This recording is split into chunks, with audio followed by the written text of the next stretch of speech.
Have you ever walked through a forest and suddenly became aware of how small you are?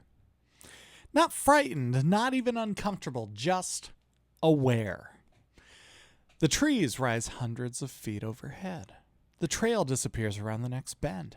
Every sound seems just a little harder to explain. A branch snaps somewhere behind you. You stop, you listen, and for just a moment, certainty quietly slips away. Tonight on the Midnight Drive, we're talking about one of America's most enduring legends. Not simply because of the creature itself, but because of the question it refuses to stop asking. Why do we keep looking? What is it about endless forests that makes us believe there could still be something waiting just beyond the next line of trees? And perhaps more importantly, why do we want that to be true?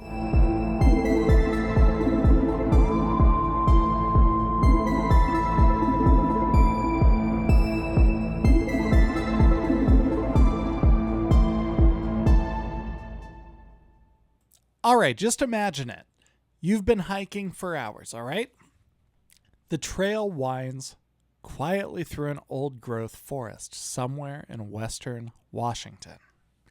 Towering Douglas firs rise hundreds of feet overhead, their branches weaving together into a canopy that softens the afternoon light. Moss drapes from limbs that have been growing for literally centuries. Ferns blanket the forest floor in every direction. It's much quieter than you expected. It's not silent, because forests are never truly silent. A raven calls somewhere high above the trees. A breeze stirs the needles overhead. Water trickles over stones just beyond the trail. It's a beautiful kind of quiet, really. The sort that encourages you to slow your pace without even realizing it. Then, a branch snaps. Not beneath your own boots. It's behind you. You stop walking. You turn around. Nothing. It's just trees. Maybe a squirrel. Maybe a deer. Maybe another hiker you've somehow managed to miss. Your rational mind begins offering explanations almost immediately. And yet, before you've consciously chosen to, your eyes begin searching between the tree trunks. It's not because you expect to find anything necessarily, but because some ancient part of your brain insists that you should look anyways. That moment, that brief space between certainty and explanation, is exactly where the legend of Bigfoot lives. For generations, people have described remarkably similar experiences in forests across the Pacific Northwest. They hear heavy footsteps where no one should be. They notice an overwhelming feeling that they're being watched. Some report strange vocalizations echoing through the valleys. Others describe catching only the briefest glimpse of a massive figure disappearing behind the trees before they can focus their eyes. Most of these encounters last only seconds, although none provide enough evidence to convince anyone else. Yet the stories continue, and they've continued for far longer than most people realize. Long before the name Bigfoot entered pop culture, Indigenous peoples through the Pacific Northwest carried stories about powerful beings that lived deep within the forests. These traditions varied widely from nation to nation and should not be treated as a single, unified legend. Some describe giant forest dwellers. Others spoke of spiritual beings, cautionary figures, or neighbors who lived apart from human communities. They served different purposes, reflected different beliefs, and belonged to cultures with rich traditions of their own. And it's important not to flatten those stories into the modern version of Bigfoot. They're connected, but they're not identical. The creature we recognize today emerged much later, shaped by newspaper articles, logger stories, reported sightings, practical jokes, documentaries, and decades of popular culture. In many ways, Bigfoot became America's campfire story. Part of that transformation happened because of the people who spent their lives in these forests. Loggers often worked in incredibly remote locations, surrounded by miles of wilderness, where help might be hours away. Their jobs were physically demanding, and the weather could change without warning. And isolation became part of daily life. It's not difficult to imagine how stories flourished under those conditions. After a long day's work, someone mentions hearing an unusual scream. Someone else recalls finding enormous footprints near the camp. Another remembers catching sight of a figure standing on a distant ridge before it vanished into the trees. Each story grows a little with every retelling. Not necessarily because anyone intends to deceive anybody else, but because that's how storytelling has always worked. Think about it. One person's experience becomes another person's memory. A memory becomes a local legend. And eventually, a legend becomes part of a region's identity. The name Bigfoot itself didn't become widely known until the late 1950s, after newspapers reported enormous footprints discovered near a logging road in Northern California. The tracks captured the public's imagination almost immediately, and before long, the enormous elusive creature had a name, and with a name came something powerful. Recognition. People suddenly had a shared language for experiences that might previously have gone unspoken. Then came the image that changed everything. In 1967, Roger Patterson and Bob Gimlin filmed what appeared to be a large hair-covered figure walking across a creek bed in Northern California. Even if you've never watched the entire Patterson-Gimlin film, you've almost certainly seen a frame from it. The first is a figure glancing back over its shoulder. That short piece of footage became one of the most analyzed films in modern folklore. Supporters see compelling evidence of an unknown creature. Skeptics see a person wearing a costume. Decades later, neither side has managed to convince the other. Scientists have repeatedly examined claims surrounding Bigfoot. Hair samples submitted for analysis have consistently belonged to known animals. Supposed bones have never produced convincing evidence of an undiscovered primate.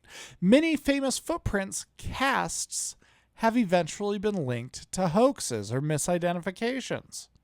To date, no verifiable scientific evidence supports the existence of a large unknown ape living in North America. That conclusion hasn't really changed. What's remarkable is that the legend hasn't changed either. Most mysteries fade once the evidence points in one direction. Bigfoot did not. If anything, the creature became more popular. Books, television, festivals, museums, documentaries, podcasts, entire conventions devoted to sharing sightings and theories. Isn't it wild?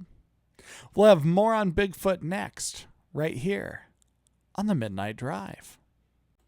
When someone asks me whether or not I believe in Bigfoot, I always find myself thinking they're asking the wrong question. Not because it's a bad question, because there might be more of an interesting question hiding underneath it. Instead of asking, is Bigfoot real? What if we asked, why do we hope Bigfoot might be real? Those aren't the same conversation. One is about evidence, the other is about us. People have always been remarkable at seeking patterns. It's one of the reasons our species survived.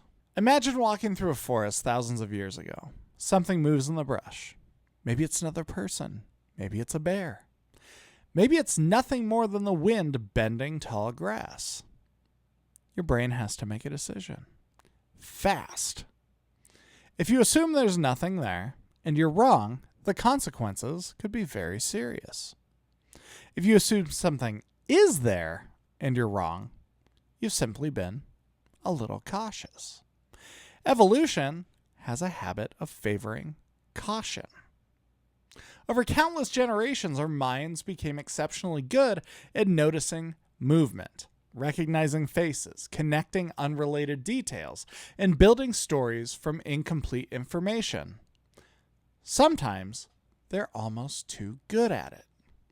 It's why we see shapes in the clouds, faces on the surface of the moon, animals in mountain ranges, a person standing in the corner of a dark room, only to realize it's a coat hanging from a chair. Our brains don't simply observe the world, they interpret it constantly. Forests ask our brains to work especially hard. Visibility changes every step. Light filters through branches in unpredictable ways. Mist softens the edges of familiar objects. Every fallen log looks differently depending on where you're standing. Every shadow seems to shift as the wind moves overhead. Most of the time, your mind quietly solves those puzzles without you even noticing. But once in a while, it hesitates. And in that hesitation, imagination has room to breathe. That's one reason Washington feels different. Its forests aren't merely beautiful, they're enormous. Some of these trees have stood for hundreds of years, others nearly 1,000. When you stand beneath something that old, your perspective changes. It's difficult to explain until you've experienced it. You don't feel frightened, you feel small. Not necessarily insignificant, just reminded that the world is much older and that it's much larger than your own personal story. Psychologists have a name for that feeling. They call it awe. It's one of my favorite emotions because it behaves differently than almost any other emotion. Joy makes us feel lighter. Fear makes us feel alert. Sadness turns us inward. But awe does something unexpected. It makes us feel smaller while simultaneously making the world feel larger. Studies have suggested that experiences of awe can increase curiosity, encourage humility, and even make people feel more connected to one another. Standing beneath towering redwoods, watching the northern lights dance across the sky.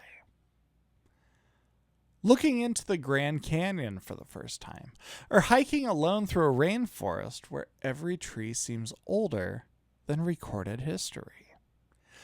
Those are the moments that remind us that we don't have everything figured out.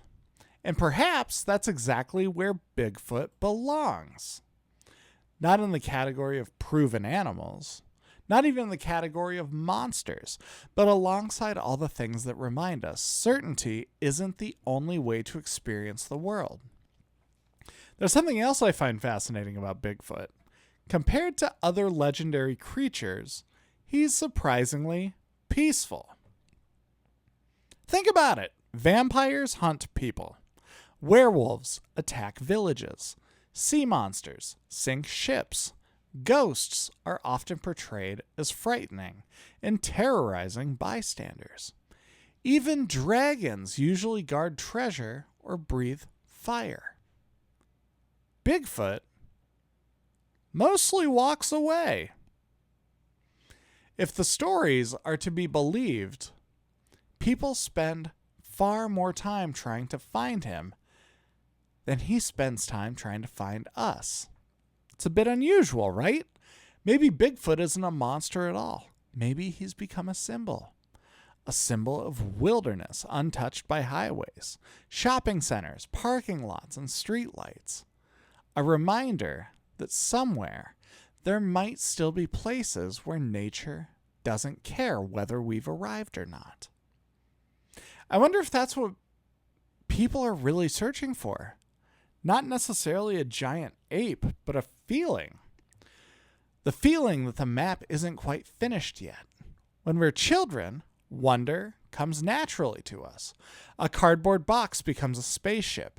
The woods behind the neighborhood become unexplored kingdom. Every creek might lead to buried treasure. Every cave could hide something extraordinary. Children don't ask first whether something is probable. They ask whether it's possible. Somewhere along the way, many of us lose that instinct. We begin measuring every idea against evidence before we've allowed ourselves to experience curiosity. Of course, evidence matters.